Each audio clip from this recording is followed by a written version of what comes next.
Okay, when the Rebbe's Maamar Yud Shvat Tovshin Lamed Tes, page Lamed Aleph in the booklets. First paragraph. Okay, the last thing the Rebbe was explaining about the Amudim, okay, that Amida standing, Atzi Shitim Eimdim, which is Amudim, Eimdim, the same thing, that the concept of Amida is the revelation of continuity of Aniyah Vayla Shanisi that brings down the level of Elokus that doesn't change at all. So he starts explaining that the Mittel Rebbe explains there's a difference between sitting and standing. Sometimes we find Hashem Lamalbu Yoshev, sometimes it says Hashem sat, sometimes there's a Mailer that says Amadu Tolahem Be'isarasim or Eimid. So he explains that the difference between Amida and the Middle Rebbe says there's an advantage of each one. Then he quotes with Rebbe Rashab that the difference between sitting and standing is three things. Number one, by sitting, the head, the feet, and the body are not on the same level. Okay. Secondly, that the standing, the person, by sitting the head comes down, by standing it doesn't. And the third thing is, when you sit, the feet are off the ground, but when you stand, the feet are on the ground. Okay, so he says, what is the concept of Amida? It comes all the way high, all the way down, to all the way to the level of the ground. So he says, Al Pizay Yeshlavai, in the middle of the page. Al Pizay Yeshlavai, Masha Kozmi, Garsa Kodesh.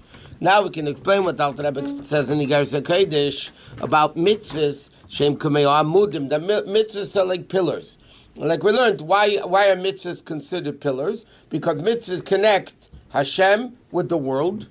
When the Alter Rebbe explains mitzvahs nit no lo magashmi shebeilem as a dafke, which Alter Rebbe says that's why mitzvahs were given down here in the physical world. Then he adds shubal bechira, and the person has the free choice lahatis levav l'teiv, to either do good or bad. So the Rebbe asks, why is Alter Rebbe bringing that down? The Alter Rebbe is saying that mitzvahs are the beams, the amudim, that connect heaven and earth, because you do Hashem's will all the way down here in the physical sense.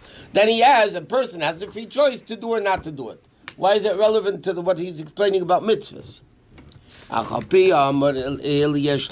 But based on what he explained before, he could explain it. Why? That this level of an amud, whether you're creating an amud or not, is gam eitzel bebal bechira. Sheyochel lasis dover hovchi. He could do opposite. Sheyivchel lahatis levavel letev. Meaning, what the Rebbe says, what the Rebbe is saying is hainu, which means shemenatzos kecha bechira. What the person is supposed to be doing is to transform the choice that he has, that he has the ability to change something, to something opposite, that he, in other words, like this. The mitzvahs connect Hashem to the Jew. But whether it's done or not, that we have free choice to do. So in other words, he's saying that the whole concept of mitzvah, of connecting Hashem in us, that's totally in the hand of the person. In other words, who creates the amud, or lack of amud, if you don't do it, that's the person doing it. So he's explaining that mitzvahs are amudim that connects Hashem in the world, but at the same time, the Alter Rebbe says, it's really, who makes the amud? We do, or we don't, depending on what we choose. If we choose to do it, then we create the amud. He's just saying in this paragraph that we have Nashis, that's all he's saying? No, he's explaining based on what we said before, that the level of the Amud is connecting heaven and earth. So he's saying, who makes that happen? The Yid.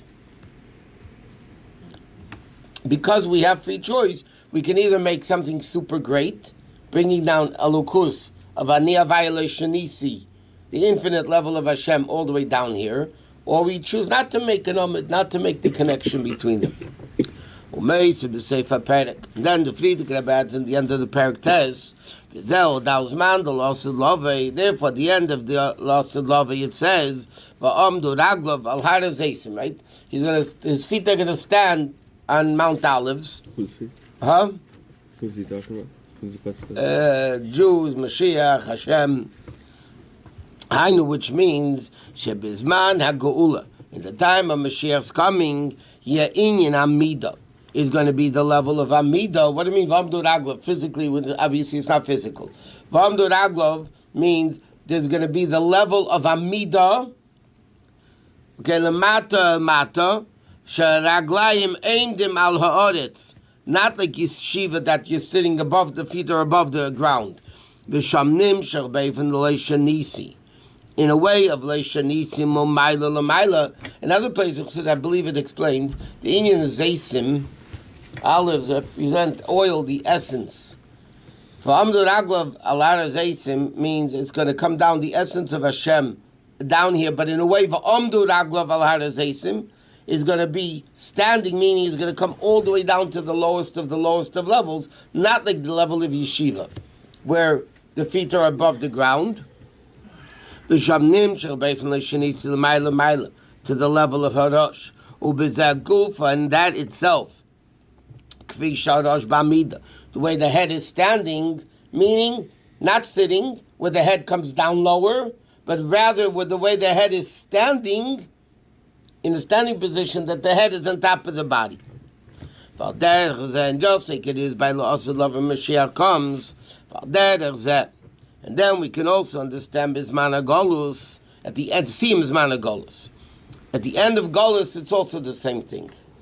What does it mean? Similar to the foot of the person. Even to the lowest part of the foot. The foot is the lowest part of the person, and the heel is the lowest of the lowest part of the person. Yesh gam b'chlolu say that is also the shalshus of akvayim dasiyah. The lowest levels, another heel, like the Zohar says, we're ikvis in the Mashiach. Ikvis in the Mashiach means two things. Number one, with heels right before the coming of Mashiach. We're already there already. And ikvis in the Mashiach means it's the lowest of all lowest. Because right before day is the darkest time of the night. So what's the uniqueness about Akev? There's no feeling. It's very little feeling in the heel compared to the head. Which means there's very little feeling in Yiddishkeit and godliness and all that. But nevertheless, the fact that it's ikvis in the Mashiach means we're standing on the foot, meaning all the hamshachas are coming down from the head all the way down even to the heel.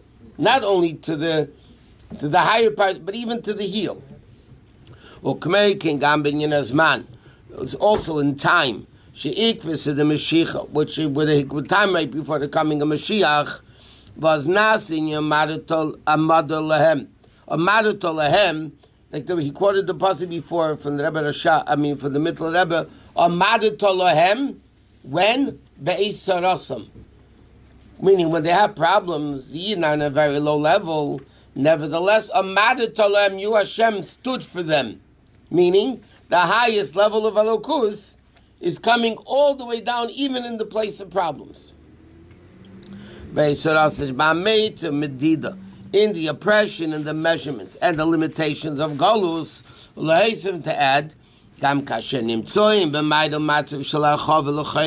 even when it's good in Golus. Like, not no oppression, you could do freedom of Yiddishkeit, freedom of religion, not freedom from religion. He says, it definitely, he says, even when you didn't have it good in Golus, it doesn't come anywhere near the broadness of Kedusha. It doesn't come anywhere near the good of Kedusha. Definitely not to the Merchav Atzmi, to Kedusha. Of the ultimate broadness of Kedusha, which is Merchav Yudkei. He says like this, Hainu, Mebli Habeit, without looking at the fact.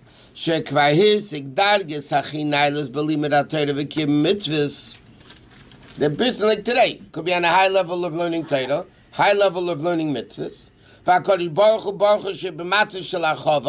And Hashem could bless him even with no physical issues, everything is good. That he ends up doing it ma'asher, But it's nothing, it's only the harchava of Golus. And in Golus, ikvis and the Mashiach. Okay, to be continued.